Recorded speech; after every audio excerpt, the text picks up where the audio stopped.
At West Track Belize City, we are looking to help you save both your time and money. We've also improved our stock levels to ensure we have everything you might need for your automotive or agricultural needs. Additionally, West Track has added heavy-duty and industrial parts to keep your trucks and equipment running. At West Track Belize City, we understand that your time is important, so we want to bring our services to you at your convenience. Now you can simply send us a message on WhatsApp or Facebook, and we will be right there to help with any questions you may have.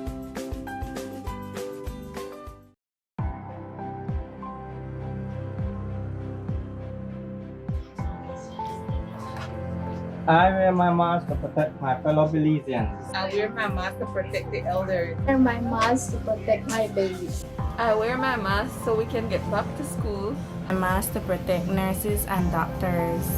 To protect my unborn child. The people with compromised immune system.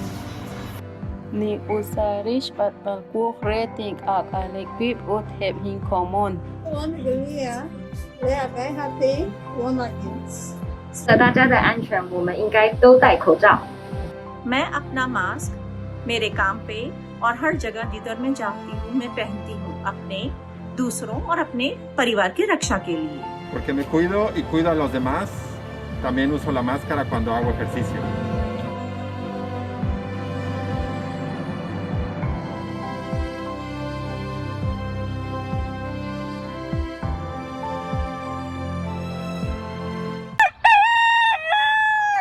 Malcolm here in Taiwan. Hi, Jasmine here in Tegucigalpa. Emmanuel Williams from Jamaica. Drew from Indiana. Let's wake up and walk. Let's wake up and walk. And this is how I wake up and walk. Wake up and walk. Hi, I'm Hope. Join me every weekday at 5:30 a.m. for Wake Up and Walk on Morning Matters Facebook Live. Let's meet on our feet. Have something you wish to sell or want to inquire about something you've been trying to buy? If so, For Sale in Belize is the place for you. At the moment, we have great deals on real estate in Belize. Don't have all the money? No problem. There are very flexible payment plans available to suit you. Check us out on Facebook at For Sale in Belize. Did you know that 60% of persons 60 years and older do not have access to a pension plan? 43% of those persons are living below the poverty line. The time to plan is now. Call a Sagicor advisor today. Sagicor keeps its promise to you. Wise financial thinking for life. I had a really good time tonight. So did I.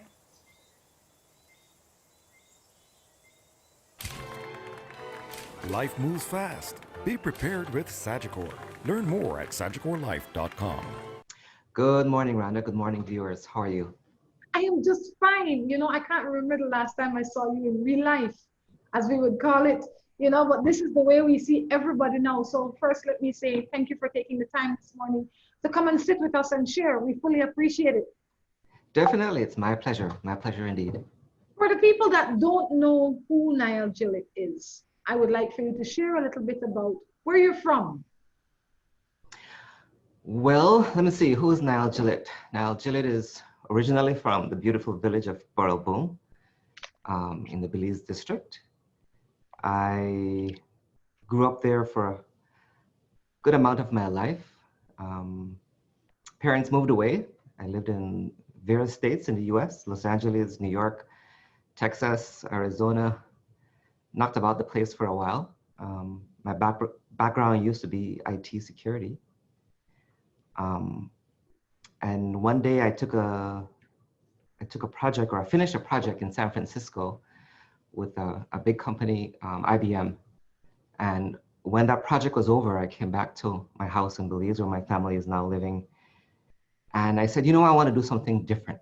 I've always liked to write. I like to talk, definitely. At one point, I ran for the chair for the village council of Boom. We ran that council for 3 years. Successfully, I might add. I learned a lot from doing that council thing, and I said, I need to do something different with my life. And I had asked the reporter, at that time I used to write stories for the reporter, on IT, actually. And I asked the reporter newspaper if I could do some other stories for them, and I started doing that. And at one point, it came where they asked me if I could take over a position as editor. They were short an editor at one point.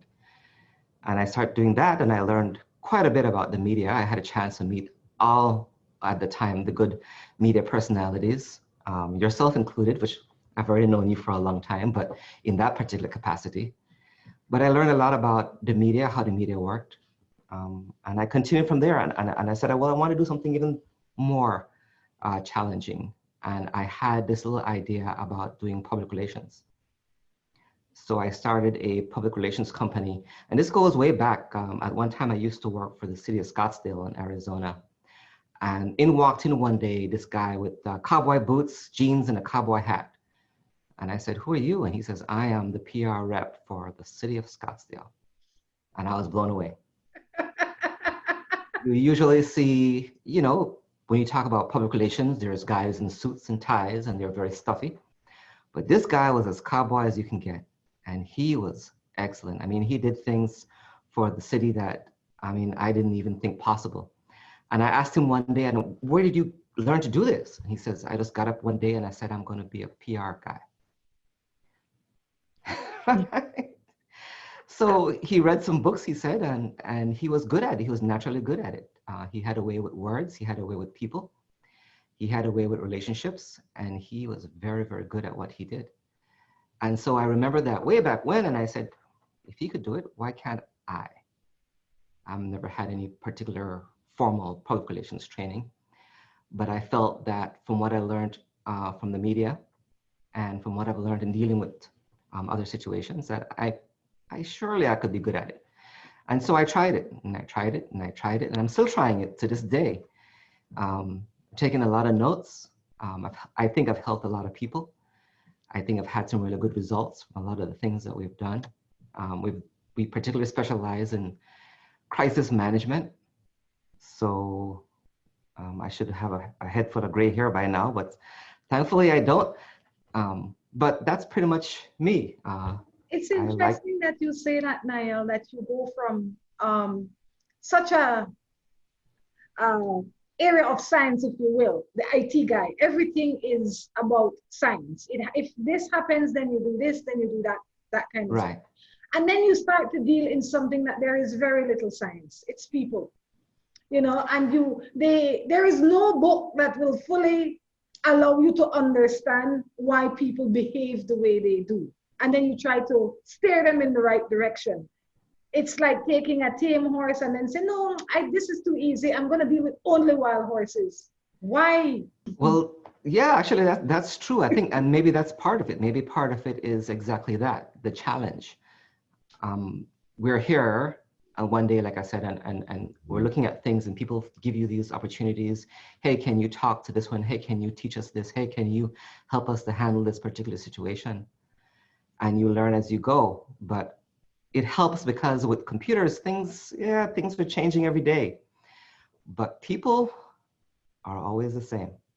I had a chance in my time doing this. I collect a lot of books and I read a lot of books, especially even books from the 1800s, and they're describing people in the same way we describe them today. Fundamentally, people are basically the same. And people might not want to hear that. Everybody wants to think that they're an individual, I'm special, check me out. But the ugly truth is that people don't change. The people today are the same as people were 100 years ago, 1,000 years ago. The things they want, the things they're looking for, the things they strive after, the way they handle their relationships, it doesn't change. This will be an interesting hour, I can tell you that. Because now all the people that are sitting at their television sets or on their tablets or wherever they're watching Morning Matters, they're thinking, now this I have to hear. Guess what? I have to hear this as well. This I have to hear. But before we get into that, let's learn a little bit about your own principles. You grew up in a home that was very structured. You had 2 educators for parents. Very much like so. Growing up in your home? I think my parents were very structured, like you said. In Belize, would have said, well, the parents are strict, but I think that's how it was. And I think it it was for a good reason. I mean, growing up in those times, I mean, I grew up in the times of the outhouse and the one faucet for the whole neighborhood. And in those days, people had lots of children, yes, but they also had lots of discipline, which is something I think is missing from our society today. Growing up, you know, my parents, I mean, imagine doing your classes and both your parents are teachers. Remember, my mother was an English teacher for many, many years. So I had to know how to write and write properly. And I think that's what helped. It helped me when I was working at the Reporter. It helped me when I was an editor. It helped me write my book. It's very important that for me growing up, that we had to follow the rules and we had to know that, you know, these are the things that, this is the way things should be done, and these are the way things are not supposed to be done. Not only that, but my parents are very, very spiritual, religious people, and they gave us a background of the church and going to church on Sundays. Even when I lived in Los Angeles, we were made to voluntarily join the Liberty Baptist choir. So we used to sing in the choir as well. So I like music. My parents gave me music lessons when I was younger. I never kept it up, so I can't play anything today. But they gave us that structure anyway, and they gave us a chance to really see the world beyond just the little village of Burrell Boom. And a lot of the ways through that was by reading books. My parents have always had a library, and there's lots and lots of books for us to read. When you were young, what did you have dreams of becoming? Realistically, I wanted to be a pilot, an airplane pilot. That was my dream.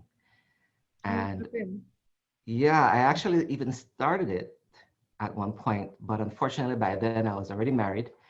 I already had one child, and my wife was pregnant with the second one. And one day after I came back from an hour of flying, she said, you know, I have your second child on the way.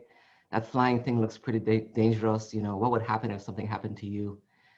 And I thought about it, and from that day I stopped, and I've never taken it back up. I think I have passed on that love of flying though to my children. Both boys really enjoy, they fly model airplanes. That's their thing. So I think at least that part got transferred. Well, good. What we're gonna do, we're gonna take a break. When we come back, we'll talk about your latest adventure, as I would term it, your book. Right.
Buildings Limited is the company of choice when it comes to design, fabricating and erection of wide-span metal buildings in Belize. At New Buildings, we have a team of well-trained professionals that can produce the most innovative and durable metal structures. Be it domestic or industrial buildings, we can get it done for you. We have put together some of the most outstanding metal structures in the country. We also do estimates and consulting. Visit New Buildings in Spanish Lookout or give them a call at 631-8723 or 610-5185. New Buildings Limited, the experts when it comes to metal structures in Belize. Live in La Isla Bonita San Pedro and Risky, Belize's largest inhabited island. Lots measuring 75 feet by 50 feet and 50 feet by 80 feet are available in the southern part of the island. There is access to electricity and water nearby. These lots are ideal for people looking for a fresh start or for those wanting to build equity in these uncertain times. Owner financing is available for 10, 15 or 20 years with a very low down payment. To find out more, give us a call today at 613-2066 or email us at forsaleinbelize@gmail.com. You can also find us on Facebook at For Sale in Belize.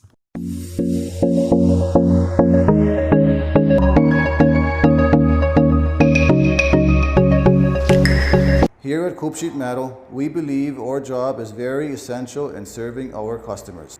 And that is just one reason why visiting us is an experience to be remembered.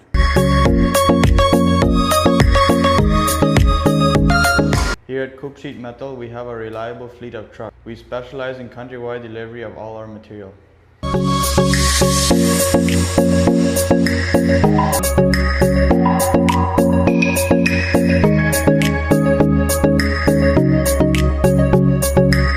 Coop Sheet Metal is a family business that was started by my grandfather, who even had many of his machines hand-built decades ago to make our products the most reliable in Belize.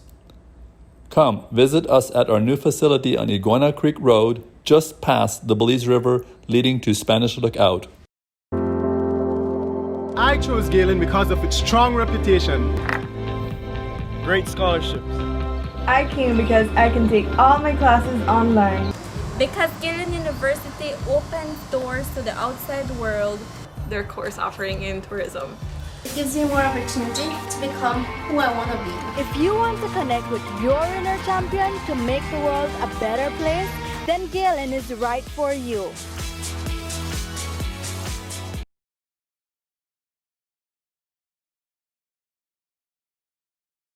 Me and my Marie Sharp in Brooklyn, New York. Me and my Marie Sharps in Lake. Me and my Marie Sharp in St. John's, Canada. Me and my Marie Sharp, Wera, Guyana. Me and my Marie Sharp in Chicago. Me and my Marie Sharp in Hertfordshire, England. Me and my Marie Sharps in Taipei, Taiwan.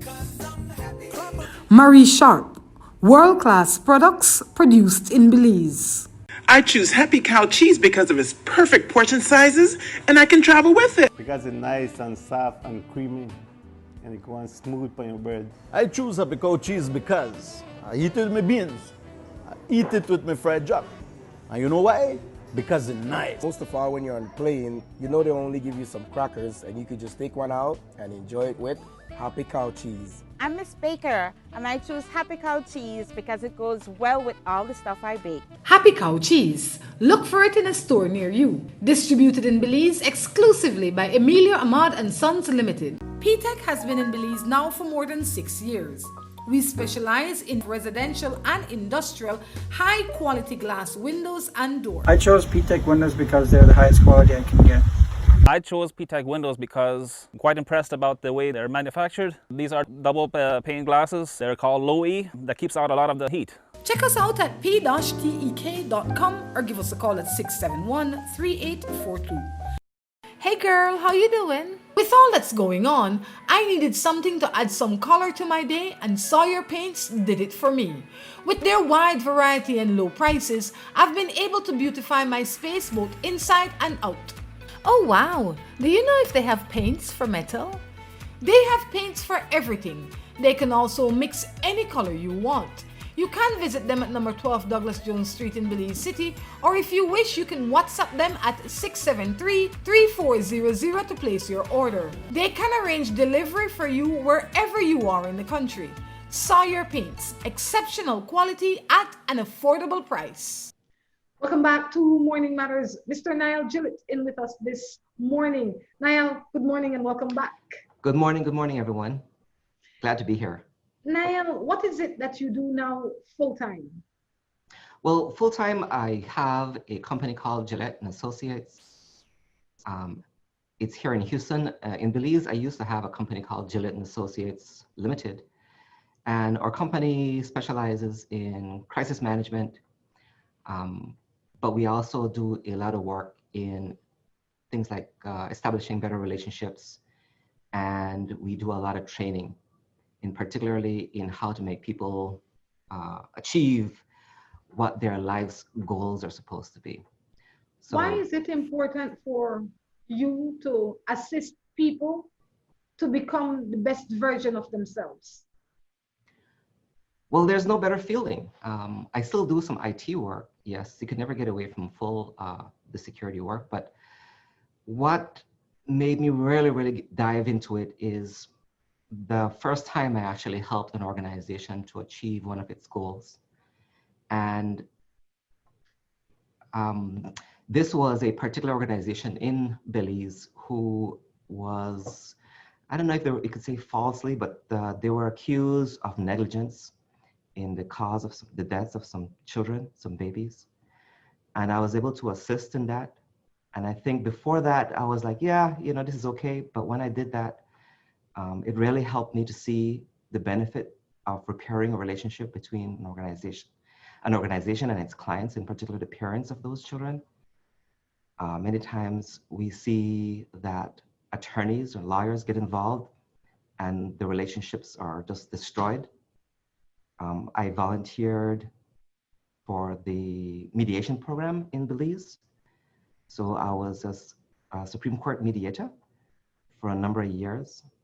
And even my first mediation, which was successful, I saw that many times there are conflicts in life. And if you could be a part of resolving those conflicts, the reward is like, man, it's like winning the lottery. It's like winning the lottery, really. And so that just pushed me to continue doing that. And the more I do it, the more I can have a chance to be a part of somebody's lives. The good book tells us that we're here to serve. This I see not only as a way of working, but also a way of service to my community. How do you find the time to now author a book called The Secret of Influenship? For that, I will have to probably blame Corona or COVID. This book has been on my plate for many years, maybe 5 years, 6 years.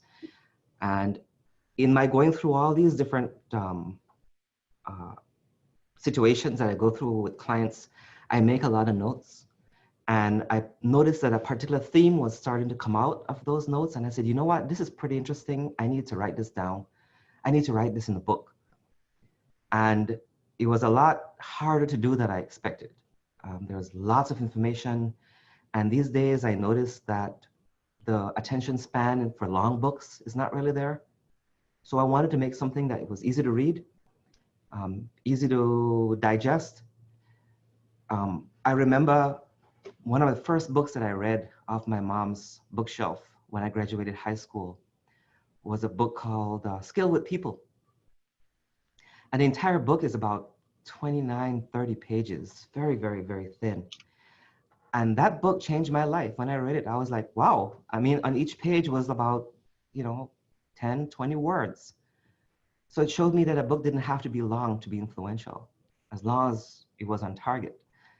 So I started putting this book together and I just could not get it finished. But in January or February, when this whole COVID thing started to pop up, I found out I started having a little bit more time to finish it. And I start writing it again. But it's like I always got stuck. I would move on and write a few pages and I would get stuck. And then one day I was watching the news on Facebook, and they were showing a repeat of an article that was done with Mr. Gilbert and his Milan cart. And I read that story and I said, you know, this guy, it was pretty interesting. I read it and I was like, that maybe that's what's missing from my book. I need a particular example.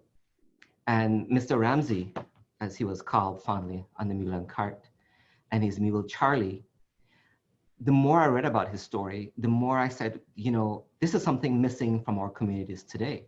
How come we don't have more of this? This guy, he rode his cart, he sang songs, he would go to people's funerals, he would sing at their funerals.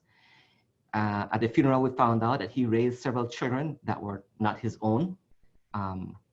He didn't even have any children of his own. And I said, this is the part that is missing. This is what's missing from my book. This is the example that I'm looking for. And I think it was because I sat down with my computer and my pen and I started to write, and it seemed like it just flowed out and bam, there it was. I spoke to one of my really, really good friends, Miss Georgia Ramsey, who I used to work with way back when at the Angelus Press, one of my first jobs ever. And this was her brother. And I said, Miss Ramsey, you have any problem with me putting your brother's name in this book? I really feel it's important. I really feel it can do a lot. And she was like, no, Niall, please, you know, go ahead. Here's some more information. So we exchanged this information and there you have it. We have the finished product, which is The Secret of Influenship. Very small book, not a long read. People have said it's an easy read, but it has a very, very powerful message in it. In this book, it is illustrated that influence is the thing that people strive for the most. What made you come up with this?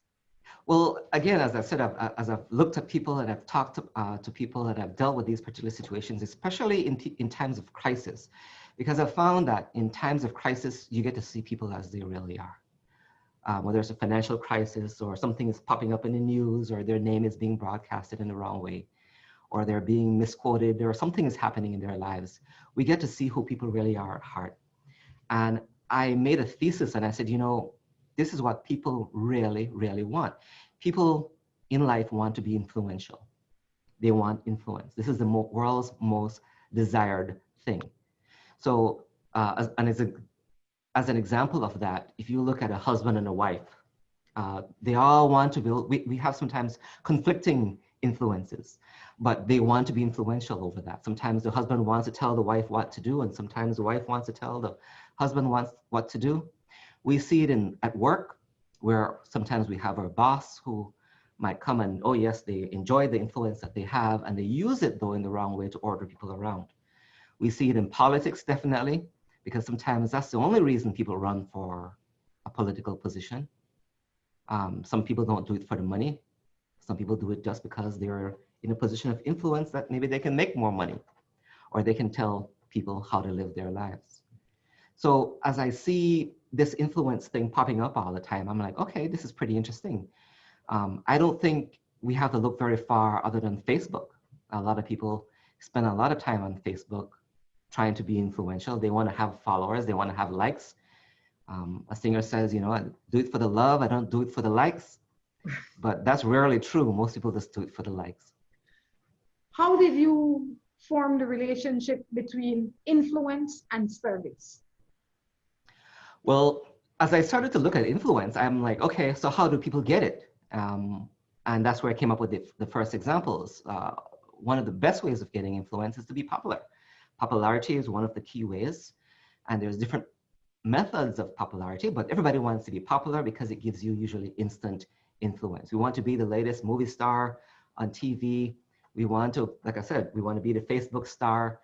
That is one of the easiest ways to become influential. Another way that I did research is by authority. People become influential simply by the kind of job that they do. If you're a police officer or a judge, for example, or a politician even, you have a lot of influence simply by the role that you play in society. And then, of course, the number one way of becoming influential is wealth. It's money. If you have money, or if you appear to have money, then you are usually extremely influential. You can look at somebody like Bill Gates or some of these other billionaires out in society today. If we look in our own communities, we usually big up the people who have or appear to have money. And they show that money by the cars that they drive, the clothes that they wear, the jewelry, et cetera, et cetera. But my father once told me, you know, Niall, in life, there is a more excellent way. And I started looking for that excellent way. And that excellent way is not a new way. It's nothing so new and brilliant and like a light flashes in front of your eyes. It's service. The good book tells us that we're here to serve. And when we serve others, we are actually preparing a particular type of reputation for ourselves. So what I did, I came up with a structure, and it says if people want to be influential, then they have to set up a reputation of influence. That reputation is built, as I said, some people build it up by the wealth or the authority or by the power. But if you build a reputation built on service, wow, why is that? Because reputations are built on relationships. If you have a great reputation, your relationships with people are usually very, very sound. Everybody wants to be influential. Everybody wants to have a reputation, but that reputation can be good or bad. I can be a criminal and have a very, very powerful reputation. But if I have a reputation built on service, then it will have something called longevity. If you build a reputation on your popularity, that will go away. If you build a reputation on your authority, that can change at any time. And if you build a reputation on your wealth, well, we know that money doesn't stay. Very, very rarely does it stay. So service, though, especially service to others, builds a really, really close relationship, really makes people feel connected to you. And as I looked around and as I saw this example with Mr. Ramsey, I noted that, you know, that is exactly what it is. That is the truth of the matter. Build your reputation of service. You will then gather a kind of influence that cannot be bought by the amount of wealth that you have. There are people who have lots of money, but when they die, they're alone. Their funerals are attended by 2 people. This is before coronavirus. There are people who might have been popular at one time, but that popularity did not extend past 1 or 2 movies, and then it's gone. And as I said, there are people who have authority. They're policemen today, but tomorrow they're not. It's funny that you chose Ramsey because especially for the people that know Ramsey, they know that he was a man that he had very little means, if you will. He was reliable. He was always available, but he did not have means. He was not a man that had $100,000 to share amongst his friends or anything like that. No. Why did you choose him when some may say that there were so many other examples of that it would have been easier to relate to in terms of influence and service? Well, it's pretty much as you said.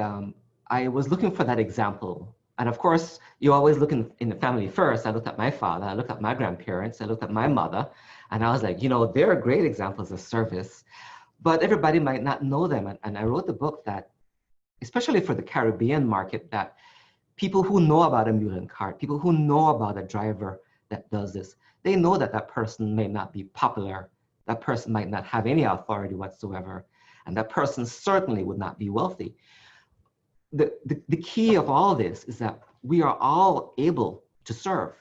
We might not all have the other things, but we are all able to serve. And then I hit on that in the last point of the book is that, well, how does one serve? Well, the best way to serve is to give your time. We all wake up in the morning, at least if you wake up in the morning, you will have more or less 24 hours of the day. So it's like the great equalizer. We all wake up in the morning, we have the same amount of time, God willing, and we're not cut short. We have an opportunity to do something for someone. And the best thing we can do is to give them a slice of our time, a minute of our time, a second of our time. And that time thing came, I did a presentation one time with a group. And one of the gentlemen in the class said, you know, Mr. Gillett, I will not give my supervisor the time of day. because he or she is very, very snobbish and they don't tell us good morning. And that hit me, and I said, but it just takes like 2 seconds to say good morning. And if you tell that person good morning every day for a week and they don't reply, they must have a really, really hard heart. Can't think of anyone who would have someone tell me good morning every day and I don't respond. And so I wrote that down and I said, that's exactly what it is. We might not have all these other things, but if we want to serve, we all have time. It is a great equalizer. You get up in the morning, you say good morning, at least that's where I was brought up. You would not dare pass your parents and not say good morning, at least, And I never understood why that was so important. If you go out to the store somewhere and someone holds the door for you, it only takes 2 seconds, but for some reason, it makes you feel good. It gives you that warm, fuzzy feeling that, somebody did this for me. I am somebody, right? It doesn't cost that person anything to hold the door for you. And it's the same way. If you're looking in your community and you say, well, I want to serve, I want to go to do this and that. Well, the best thing to do is to give your time. I love that. In the third segment, we'll talk about some of the other things that you speak about in this book, how to achieve long-lasting success. So I urge you to sit right where you are, because this segment you don't want to miss. You're going to get some tips that otherwise you'd have to pay for. But today we have Mr. Gillett in with us. He'll share a little about how to get to your end goal by, I would imagine, simple steps. We're going to take a break and be back. Thank you.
Buildings Limited is the company of choice when it comes to design, fabricating, and erection of wide-span metal buildings in Belize.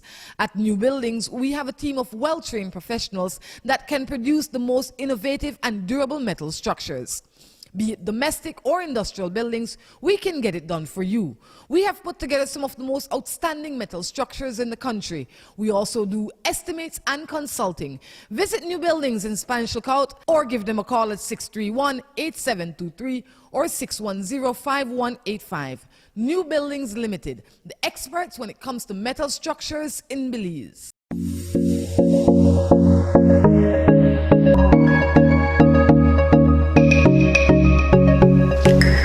Here at Cope Sheet Metal, we believe our job is very essential in serving our customers. And that is just one reason why visiting us is an experience to be remembered.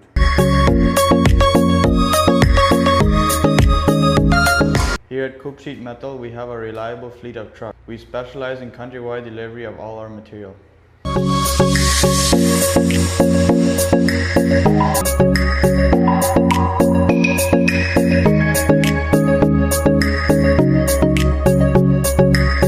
Coop Sheet Metal is a family business that was started by my grandfather, who even had many of his machines hand-built decades ago to make our products the most reliable in Belize.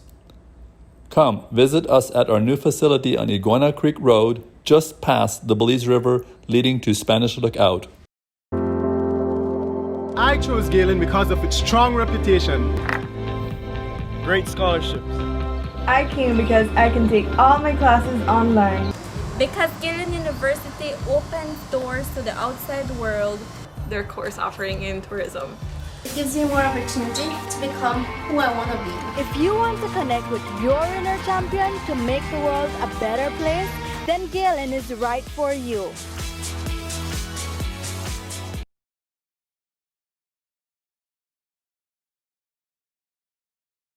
Me and my Marie Sharp in Brooklyn, New York. Me and my Marie Sharps in Lake. Me and my Marie Sharp in St. John's, Canada.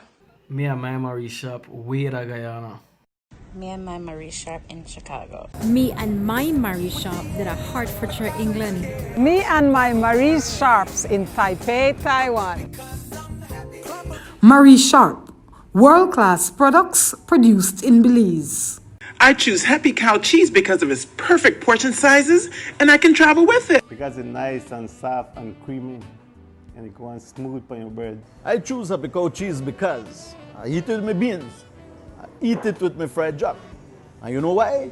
Because it's nice. Most of all, when you're on the plane, you know they only give you some crackers, and you could just take one out and enjoy it with Happy Cow cheese. I'm Miss Baker, and I choose Happy Cow cheese because it goes well with all the stuff I bake. Happy Cow cheese. Look for it in a store near you. Distributed in Belize exclusively by Emilio Ahmad and Sons Limited. P-Tech has been in Belize now for more than 6 years.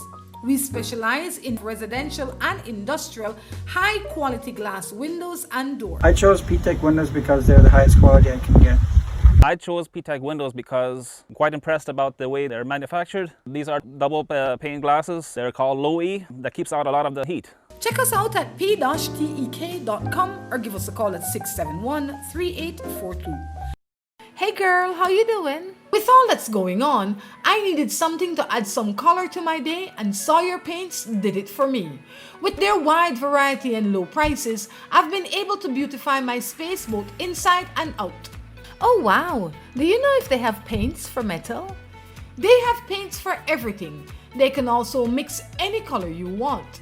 You can visit them at number 12 Douglas Jones Street in Belize City, or if you wish, you can WhatsApp them at 673-3400 to place your order. They can arrange delivery for you wherever you are in the country. Sawyer Paints, exceptional quality at an affordable price. Welcome back to the third and final segment of Morning Matters. Mr. Niall, Gillett in. In this segment, we want to take a little bit of your knowledge and ask you to share it with us and our audience. You speak about being able to have a clear vision. You speak about getting to your end goal and achieving your success. These are things, or just some of the things that every human being would want. So let's start first by asking, how do you clarify your goals? The simple structure is this. With your life, you have to prioritize your life. That's pretty much what it comes down to. And a lot of times we have anxiety in our lives. We get up in the morning and we're worried about certain things. The truth is that there are only certain things that worrying will help. And I can't think of any right now. If you want to be able to have a better life, and this is what my book goes into, you have to prioritize your life. You have to prioritize your time. And what I've done is that I've set out a simple structure. And I said, you know, if you would organize yourself by first putting your God first. Now that always sounds easy, and people always talk about it. Yeah, put God first. Great. What does that mean? Well, we'll come back to that.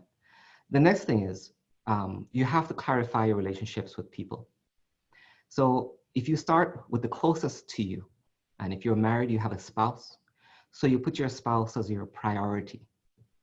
Then if you have children, you put your children as the next priority. And if you have parents, they're your next priority. And if you have brothers and sisters, siblings, and on and on and on. So you'll find out that your job or your boss or your village council meeting or your whatever it is that you're doing in life falls a little bit further down the tree. And I've found that when people prioritize their lives in that manner, you will find out that life will not necessarily get simpler, but it will start to make a lot more sense. From what I've seen, and I've done a lot of, for example, divorce mediation, when two people don't put their spouses as the next priority, I mean, that's next to God, you know, your life is going to be very, very interesting. You're going to have a lot of issues. You're going to have a lot of torment. You're going to have a lot of stress. Now, it sounds easy for me to say, oh, you know, put your spouse first. Usually we think, okay, I will go and I'll bring my spouse a cup of tea or something. But it's a lot more than that. Usually that means listening a lot more to your spouse. But the most magical thing that'll happen is that you two will form a bond that'll be harder to break. A lot of people put their parents ahead of their spouses. That is not how it's supposed to be. If you notice, like I said, God, spouse, children, parents. It's interesting that you say that, because as I sit here, I think, but Niall, what about my job? If I don't have, I mean, and I can imagine people would say that to you, but if I don't go out and make this money, my husband or my wife cannot be happy. I won't be able to pay the mortgage. So I really have to do God, me, job, wife or husband, parents, children. I mean, no, unfortunately. Yeah, no, unfortunately, it doesn't work that way.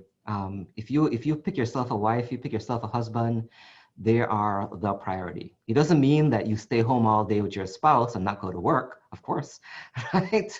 Although that's tempting sometimes, but it means that you, like I said, you only have so much time in a day. You only have 24 hours in a day. And for many people, the only time they get with their spouse, you know, they get up in the morning, they might have a cup of tea if they're lucky with their spouse, or they might just kiss the spouse goodbye and that's it.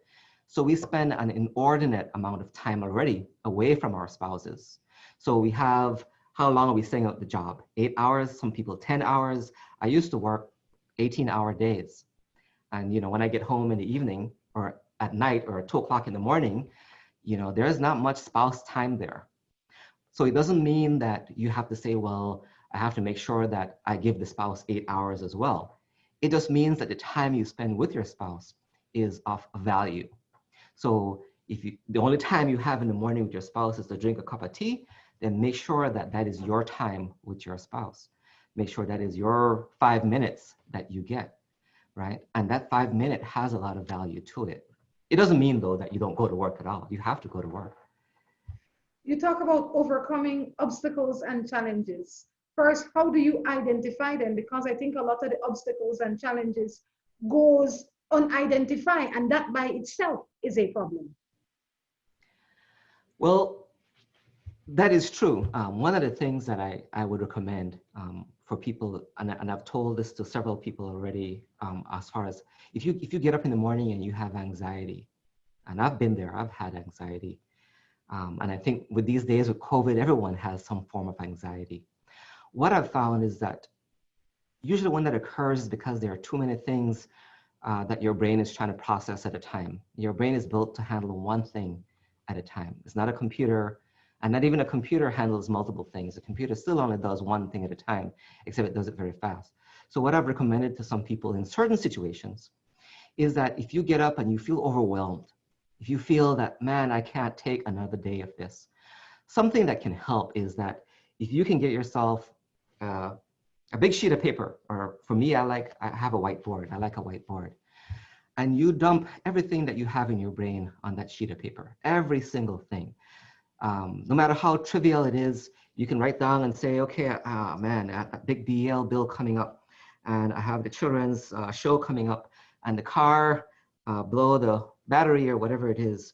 And at work, they're changing this and they're laying off these people. And you write those things down.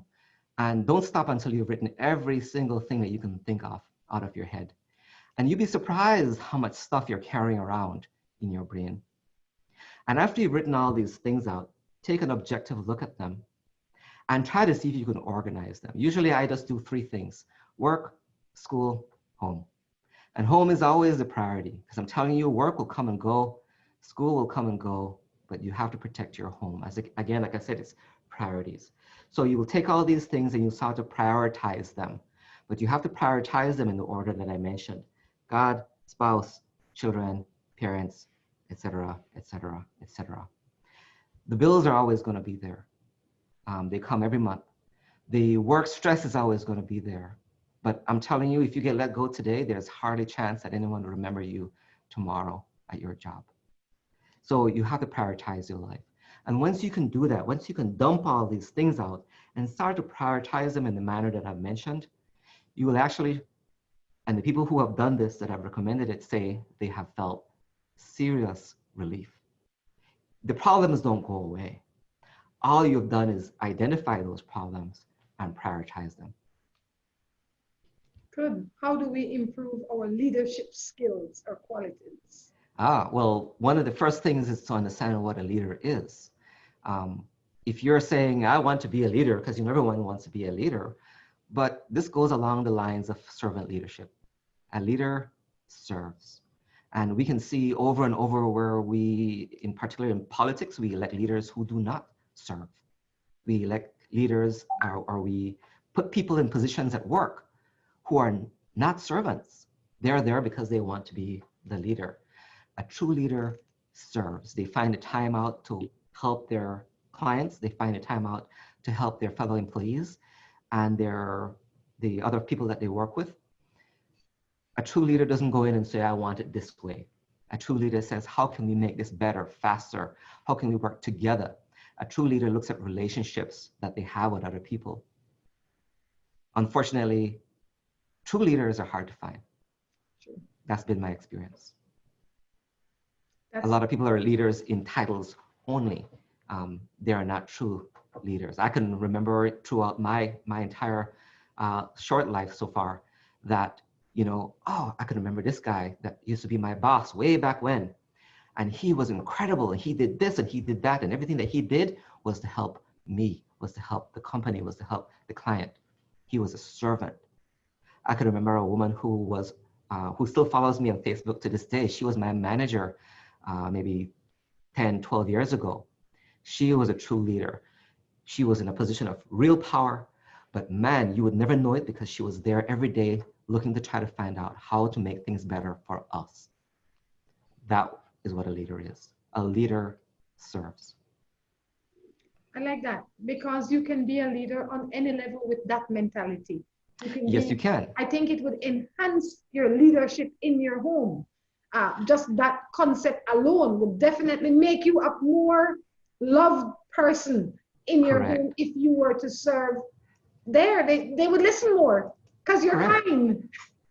Correct. You see, and that's why I said if you prioritize it and you do all these things, people say, well, how do I serve God? Well, trust me, if you do all the other things, if you serve your spouse, if you serve your children, if you serve your parents, if you serve your community, guess what?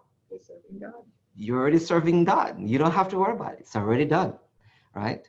So that's the message I think that I have for the listeners today, is that we must serve. And the key thing about that is that you will then find out, if you say, okay, I used to ask, and I ask it in the book, someone asked me one time, what is the opposite of love? And most people would say, well, it's hate.